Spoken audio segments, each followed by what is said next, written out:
Hello and welcome to analog techie. आज की इस वीडियो में हम सॉल्व करने वाले हैं यूजीसी नेट 2020 के अंदर जो आए हुए क्वेश्चंस थे वो पेपर 1 के अंदर के सारे सॉल्यूशंस। तो चलिए आज मैं ले रहा हूँ question number 1 to question number 11, जो क्वेश्चंस 9, 17, 4, 5, 11, 12 एंड 13 नवंबर को पूछे गए थे यूजीसी नेट के अंदर। यानी कि सारे कॉम्बिनेशन ऑफ पेपर का उसका पीडीएफ के अंदर किस टाइप से क्वेश्चन पूछे गए थे वो डायरेक्ट क्वेश्चन मैं वहाँ से लूँगा और उसी क्वेश्चन को यहाँ पे सॉल्व करके आप लोगों को इसका आंसर बताऊँगा। तो चलिए पहला क्वेश्चन देख लेते हैं पेपर 1 में कैसा आया था। तो पहला जो क्वेश्चन था वो कॉम्प्रिहेंशन बेस्ड था। कॉम्प्रिहेंशन के अंदर हमारे पास इस टाइप का एक टेबल दे रखा था। तो यहाँ पे देखिए क्वेश्चन दिया हुआ है, the following table shows the total number of beds in each hospital in bracket. यहाँ पे दे रखे हैं total number of hospital, the number of patients admitted at different hospital for a disease on a particular day based on the data is in table, answer the question 1 to 5। यानी 1 से 5 question थे इस table पे based. तो इस table के अंदर क्या दे रखा है पहले देख लेते हैं। ये हॉस्पिटल दे रखा है, तो यहाँ पे हॉस्पिटल दे रखा है हमारे पास ए बी सी और डी 4 हॉस्पिटल्स हैं और डिजीजेस दे रखे हैं। उसमें वायरल डिजीज है, heart disease, kidney disease and liver disease है। तो इसके अंदर से पहला क्वेश्चन है, ये पूछा हुआ है कि what is the ratio of total patients admitted to hospital A to hospital B. यानी रेशियो निकालना है जो पेशेंट हॉस्पिटल ए में एडमिट हुए थे और हॉस्पिटल बी में एडमिट हुए थे। तो मैंने सिंप्लिसिटी के लिए क्या किया है, इन टेबल के अंदर जितने भी नंबर ऑफ पेशेंट्स है उन सब का यहाँ पे मैंने टोटल ऐड कर दिया है। तो यहाँ पे आ रहा है 90, यहाँ पे टोटल ऐड किया तो ये आ रहा है हमारे पास 35, इसको कॉलम को ऐड किया तो 85 और इस कॉलम को ऐड किया तो 40। सिमिलरली यहाँ पे लिवर डिजीज के लिए ऐड कर दिया कितने पेशेंट्स हैं, किडनी के लिए कितने पेशेंट्स हैं, हार्ट डिजीज के कितने पेशेंट्स हैं और वायरल डिजीज के कितने पेशेंट्स हैं। तो ये हमने ऐड कर दिया। अब सिंपल हो जाएगा इसको निकालना। तो ratio of total patients admitted to hospital A to hospital B. तो हॉस्पिटल ए में कितने पेशेंट थे, ये है 90 और हॉस्पिटल बी में कितने हैं 35। तो हमें क्या करना है, सिर्फ रेशियो निकालना है hospital A to hospital B. तो हॉस्पिटल ए में कितने थे 90, तो 90 अपॉन अगर हम 35 करते हैं जो कि हॉस्पिटल बी में थे तो इजीली आ जाएगा।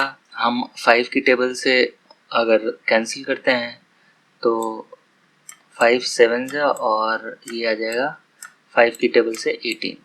तो ये हमारे पास आ गया 18:7। तो ये हमारे पास करेक्ट ऑप्शन यहाँ से आ जाएगा जो कि है आंसर हमारे पास थर्ड। अब इसी पे बेस दूसरा क्वेश्चन था। तो दूसरे क्वेश्चन के अंदर मैंने एज इट इज टेबल ले लिया है जहाँ पे सारे जो टोटल हैं वो एज इट इज किए हुए हैं। अब दूसरा नंबर देख लेते हैं क्या पूछा था। दूसरा नंबर क्वेश्चन ये पूछा था, what is the percentage of liver disease patient admitted in all hospital from total patients admitted. अब यहाँ पे हमें निकालना है परसेंटेज किसका, लीवर डिजीज पेशेंट का जो एडमिट हुए थे with hospital from total patients admitted. अब टोटल पेशेंट्स जितने भी एडमिटेड थे उसमें से मुझे सिर्फ और सिर्फ लीवर डिजीज पेशेंट्स का परसेंटेज निकालना है।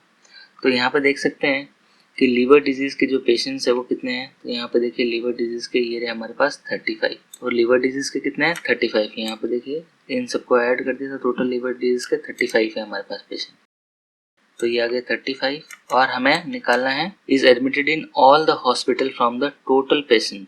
तो टोटल पेशेंट्स कितने एडमिट हुए थे तो टोटल हमें इन सब का टोटल निकालना पड़ेगा।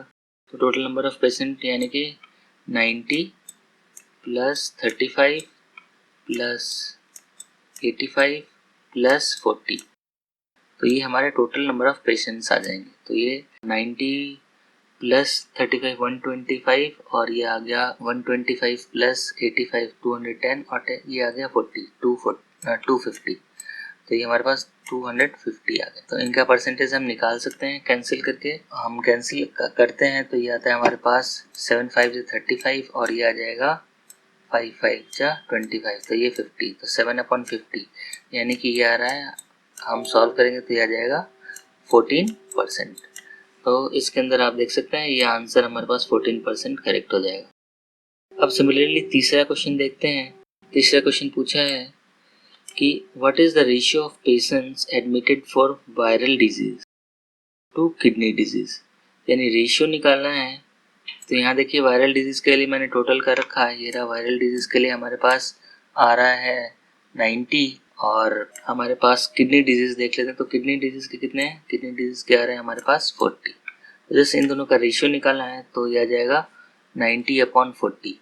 तो अगर मैं इसको 90/40 करता हूँ तो 90/40 अगर आप करेंगे तो आप इजीली निकाल सकते हैं, दैट इज 9:4।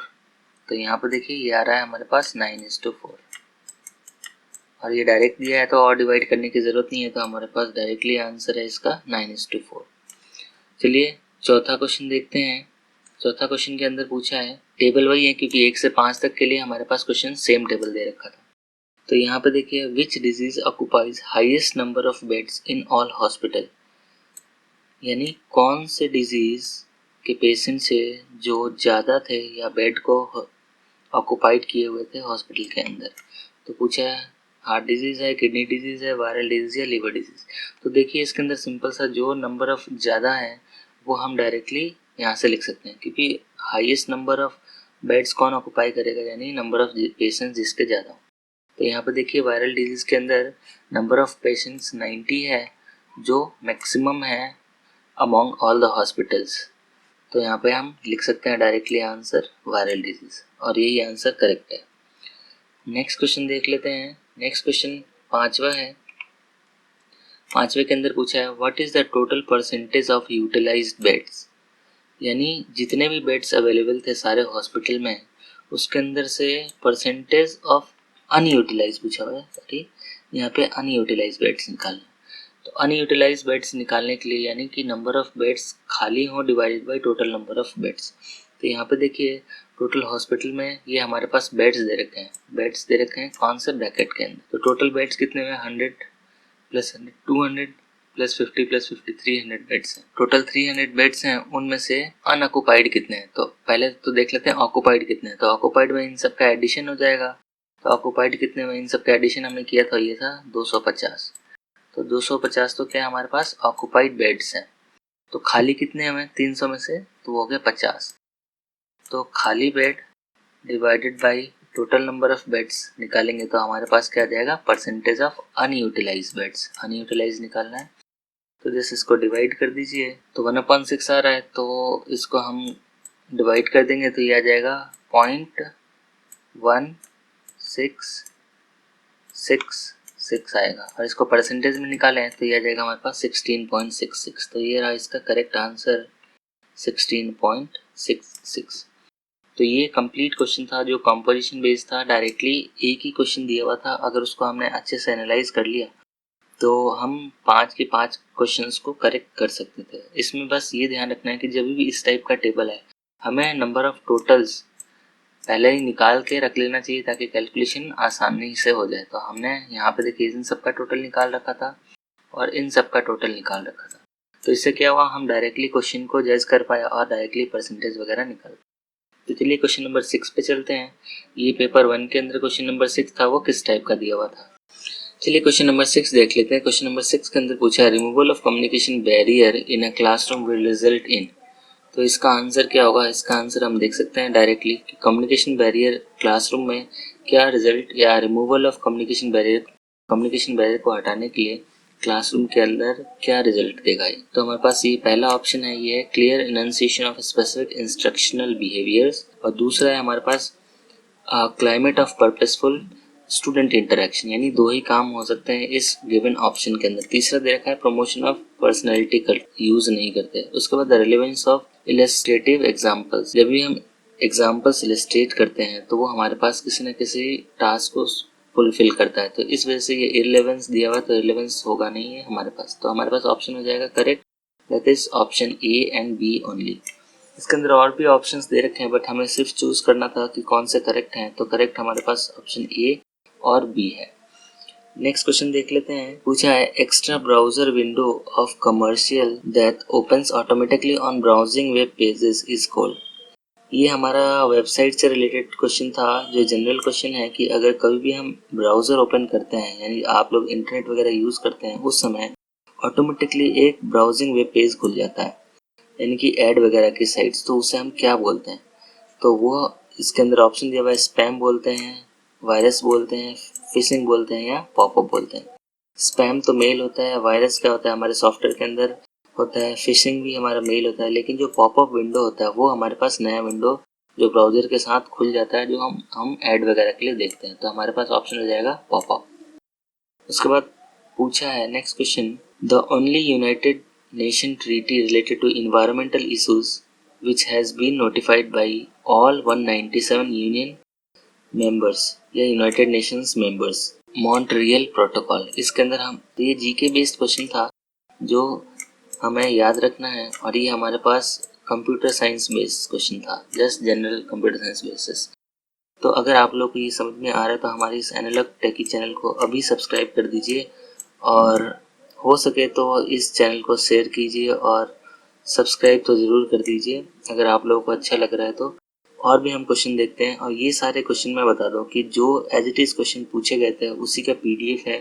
उस पीडीएफ के अंदर से मैंने उसी सीक्वेंस में क्वेश्चंस को लिए हुए हैं और उसके सॉल्यूशन को हम यहाँ पे डिस्कस कर रहे हैं। तो चलिए क्वेश्चन नंबर 9 देख लेते हैं। 9 में पूछा है what is the missing number. ये सीरीज दे रखा है 4, -8, 16, फिर ये क्वेश्चन मार्क है 64 और -128। ऑप्शन दे रखा है 24, -32, 24 एंड 30। तो इसको कैसे सॉल्व करेंगे? ध्यान से देखिए कि ये +4 है, ये -8 है, फिर +16 है, तो यहाँ पे माइनस ही आना चाहिए क्योंकि यहाँ वापस प्लस यहाँ माइनस है। तो हमारे पास ऑप्शन दो ही हो सकते हैं, यहाँ पे माइनस और यहाँ पे माइनस वाले। तो ये दोनों तो ऑप्शन हमारे पास आएंगे नहीं।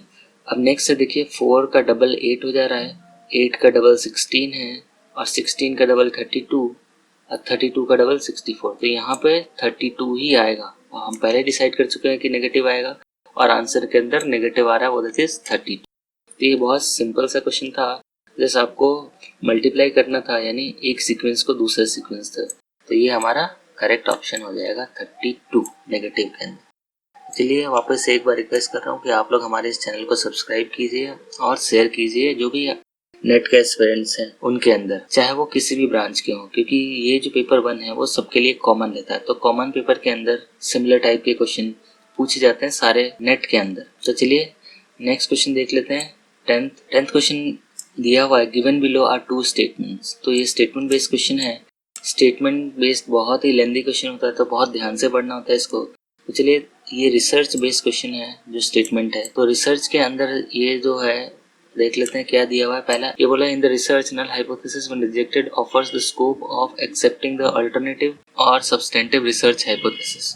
ये पहला स्टेटमेंट है। तो स्टेटमेंट दूसरा भी पढ़ लेते हैं। दूसरा क्या बोला है, when the null hypothesis is rejected there will be a chances for committing beta rather than alpha errors.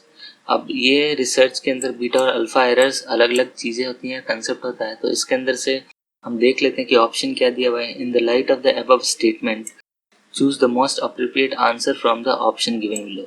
इनमें से मोस्ट अप्रोप्रिएट आंसर सेलेक्ट करना है। तो पहला वाला है both statement 1 and 2 are correct. तो 1 एंड 2 हमारे पास क्या है कि दोनों करेक्ट हैं क्या। तो पहला इसके अंदर अगर हम देखते हैं तो ये दोनों रिसर्च के लिए काम आता है नल हाइपोथेसिस। तो ये हमारे पास ऑप्शन करेक्ट है। तो इसके अंदर जो भी पहला ऑप्शन करेक्ट है वो देख लेते हैं।